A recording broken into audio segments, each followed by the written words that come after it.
The day you buy your first stock, you feel like you just joined a secret club. You did not. You just handed your money to the most humbling machine ever built. Welcome anyway. Day 1, you are up 2%. You screenshot it. You do not send it to anyone because you do not want to jinx it, but you screenshot it. You stare at it. You feel like you cracked the code that your broke friends never figured out. 40 minutes later, you check again. Now you are up 1.8%. You have never cared this much about the difference between 2% and 1.8% in your life. You never will again. Except you will, every single day from now on. That is your first red flag, and you completely ignore it. The market does not care about you. At all. Not a little bit. Zero. It does not know your name. It does not know you need this money to work out. It does not care that you did your research. It does not care that you have a good feeling about this one. The market is millions of people all trying to outsmart each other simultaneously 24 hours a day with access to more data, more analysts, more algorithms, and more money than you will ever have. And you walked in thinking you spotted something they missed. That energy is called being a retail investor, and it is adorable. Week 2, the stock drops 6%. You go through the stages. First, denial. You tell yourself it is just a dip. You have read about dips. Dips are normal. You are zen about this. Second, bargaining. You open Twitter. You look for someone who agrees the stock is still good. You find them immediately because the internet always has someone who agrees with you. You feel better. Third, panic. It drops another 3% the next morning. You sell. You lock in the loss. You feel relief. You tell yourself you cut your losses like a professional. Smart move. 3 days later, the stock is back where it started. You watch it from the sidelines. You do not buy back in because buying back in would mean admitting you panic sold. So you just watch and sieve. This is called getting shaken out of your position. The market does this on purpose, not to you specifically, to everyone. It is designed to shake out weak hands so strong hands can accumulate at lower prices. You were a weak hand. Everyone starts as a weak hand. Month 1, you discover financial Twitter, Reddit, and YouTube. This is both the best and worst thing that happens to you.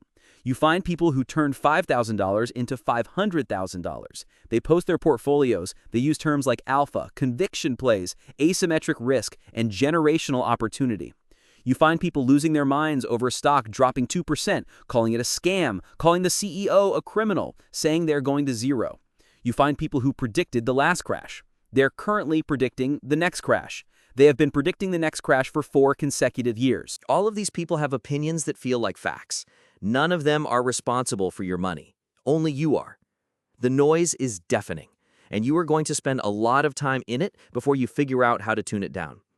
Roughly 80% of active retail investors underperform a basic index fund over 10 years. 80%.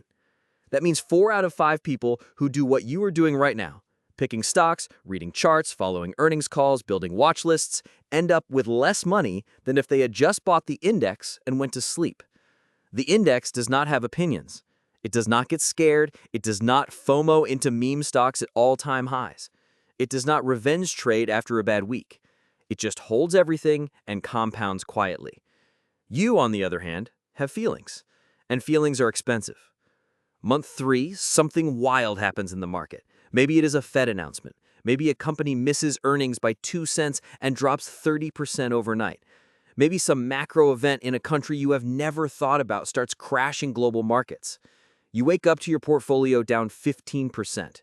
Your stomach drops. You check the news. Everyone is panicking. The headlines are catastrophic. Your group chat is on fire. Someone sends the meme with the dog in the burning room saying this is fine.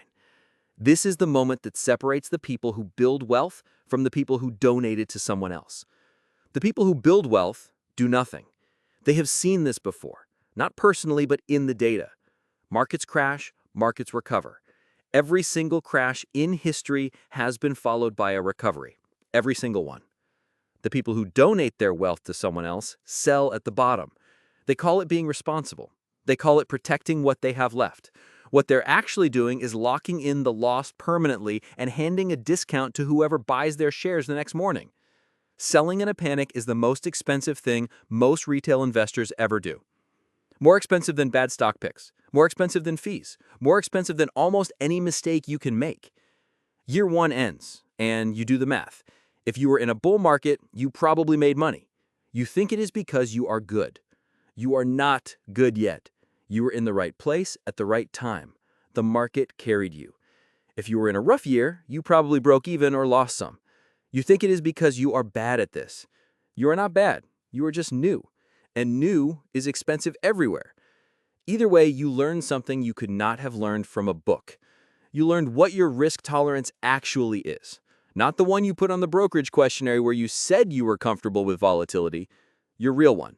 The one that shows up at 2 in the morning when your portfolio is down and you cannot sleep. That number is more important than any stock pick you will ever make.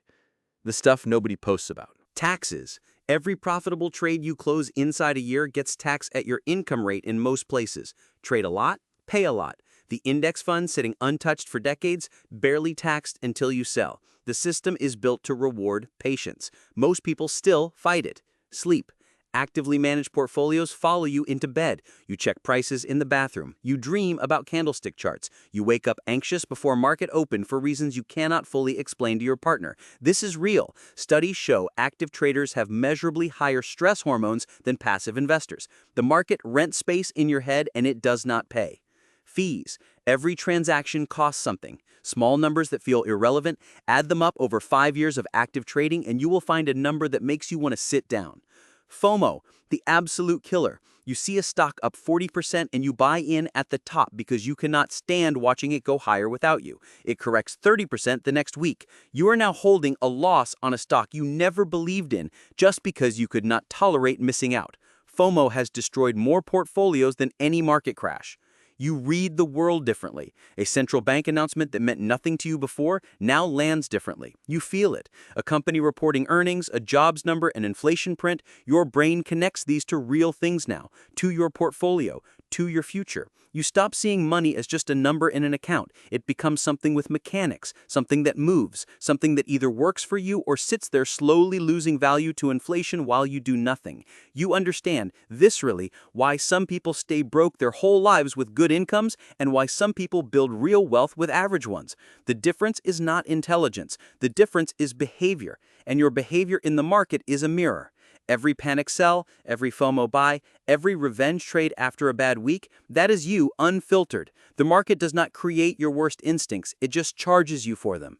Your life after you enter the stock market is the same life. Same job, same apartment, same problems, but something shifted. You are no longer financially asleep. Whether that wakes you up or just gives you new anxiety to carry around, that part is entirely up to you.